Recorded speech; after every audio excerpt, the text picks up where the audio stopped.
ito ay rated SPG. Striktong patnubay at gabay ng magulang ang kailangan. Maaaring may masiselang tema, lengguwahe, karahasan, sexual, horror o droga na hindi angkop sa mga bata.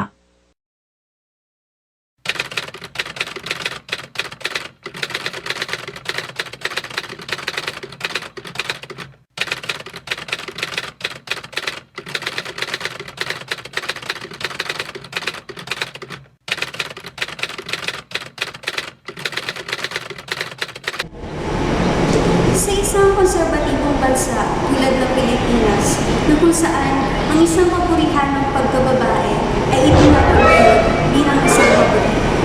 Ang kahihiyan ng pagiging biktima ng rape ay isang malalim na sugat sa mga Pinoy.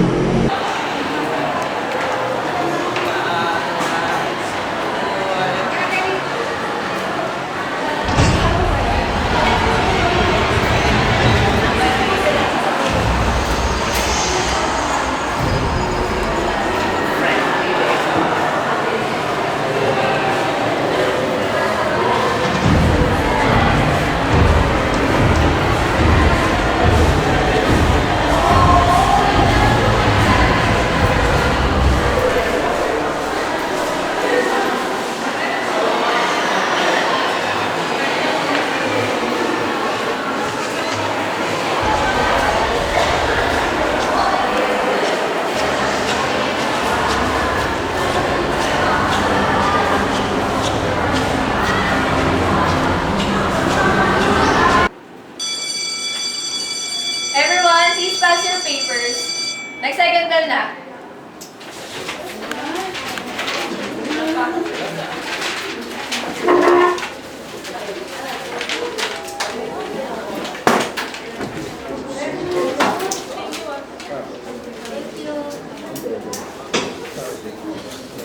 Okay, glasses please.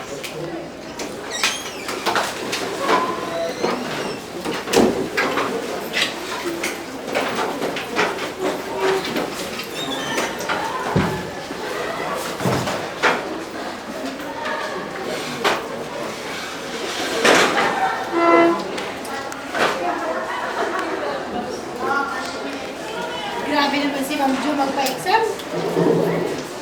Mo? Oo nga, nakaka-drain ng utak mo. Nakakalimutan niyo na ako nga. Nakmula lang kanina. Naside pa nga ako bago mag-busy. Tara na nga! Tara na, may timing sa patay bukas.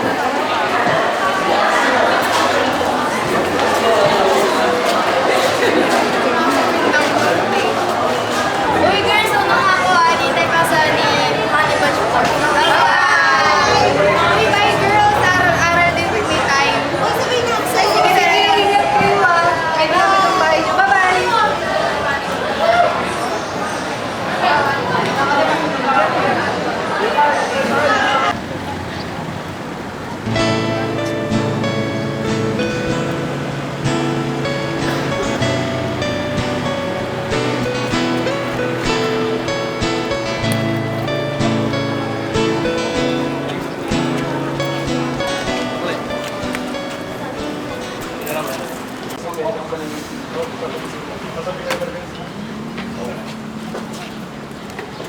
Mama, pabili niya akong dos na cake.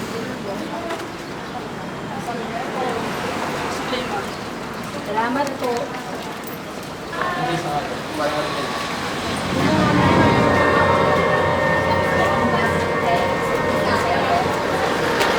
Pero pa yan din niya, hindi daw siya nagpapatalo.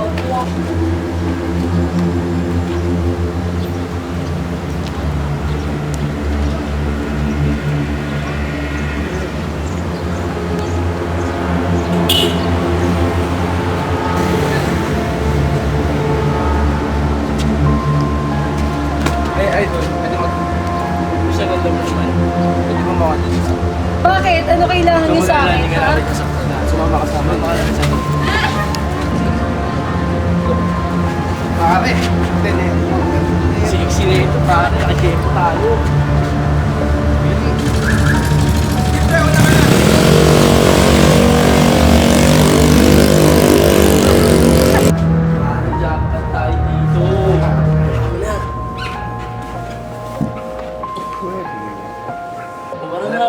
sige, tara. Ito na. Pati ito may stage na. Thank you. May stage naman ako.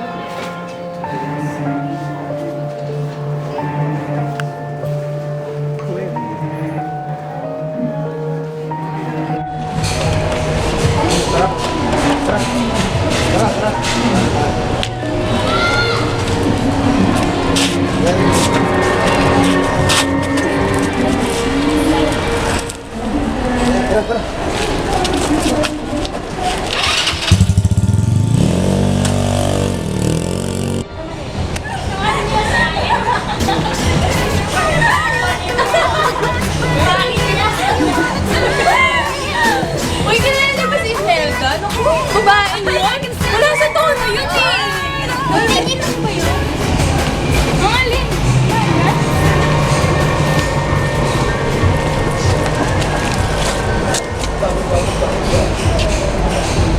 Cut. Ganda nga. Saturday pa. Kasama ko.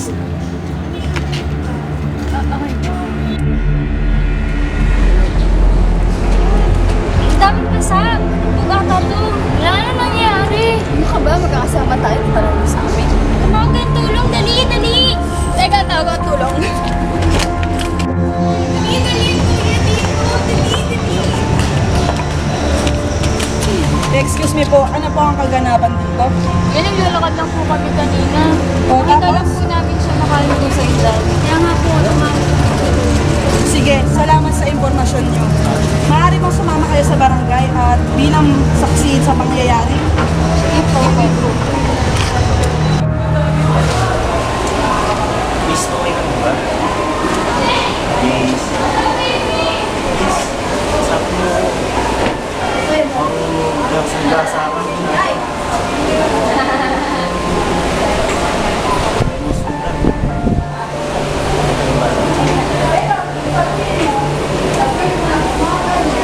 Kawawa ka naman, Miss. Baba na ulit.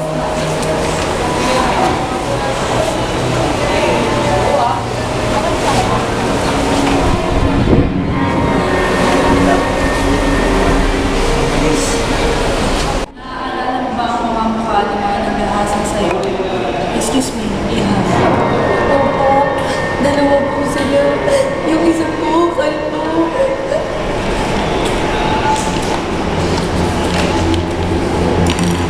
Ano mga itsura nila? Ganito ba? Opo. Ayun po.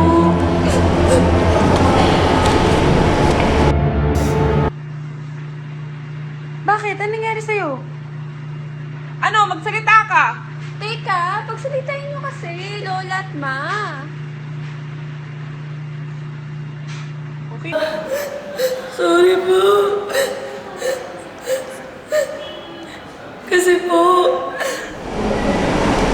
Ang batas laban sa panggagahasa ng 1997 o ang Anti-Rape Law of 1997 na nagpalit na nakaraang kahulugan ng panggagahasa ayon sa tinukoy ng binagong Kodigo Penal ng 1930. Ngayon ay tumutukoy sa mga krimen ng panggagahasa gaya ng mga sumusunod.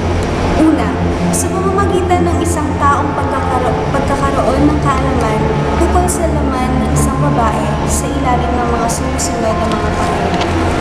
Una, sa pamamagitan ng puwersa, pagbabanta o pananakot. Pangalawa, kapag ang naapi ay inalisan ng mga kadahilanang tumanggi o kabilang banda ay hindi namamalaya. Pangalawa, kapag ang naapi ay inalisan ng mga kadahilanang tumanggi o kabilang banda ay hindi namamalaya. Pangatlo, sa pamamagitan ng mapanlinlang ng pakana o malupit na pang-aabuso ng kapangyarihan. At ang pang-apat, kapag ang naapi ay sa ilalim ng 12 taong gulang o kaya naman hindi kahit nawala sa mga pangyayari na nabanggit, ngunit katumbas ng mga nasabi. Anong mga parusang napapataw sa paglabag ng anti-rape law? Una, ang reklusyon perpetua o pagkakakulong ng 20 taon hanggang 4 na buwan. Ito ay pinatutupad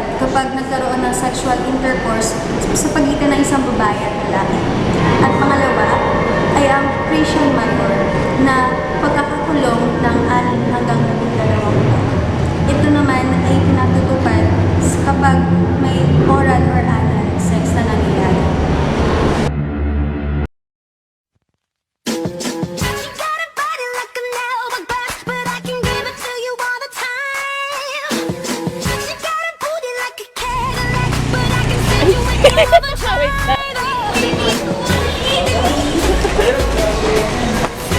Excuse me po, ano po ang kaganapan dito? Naglalakad lang mo kami kanina. O tapos? Nakita lang namin siya nakanusos. Ah, anong sunod? Anong sunod? Anong sunod?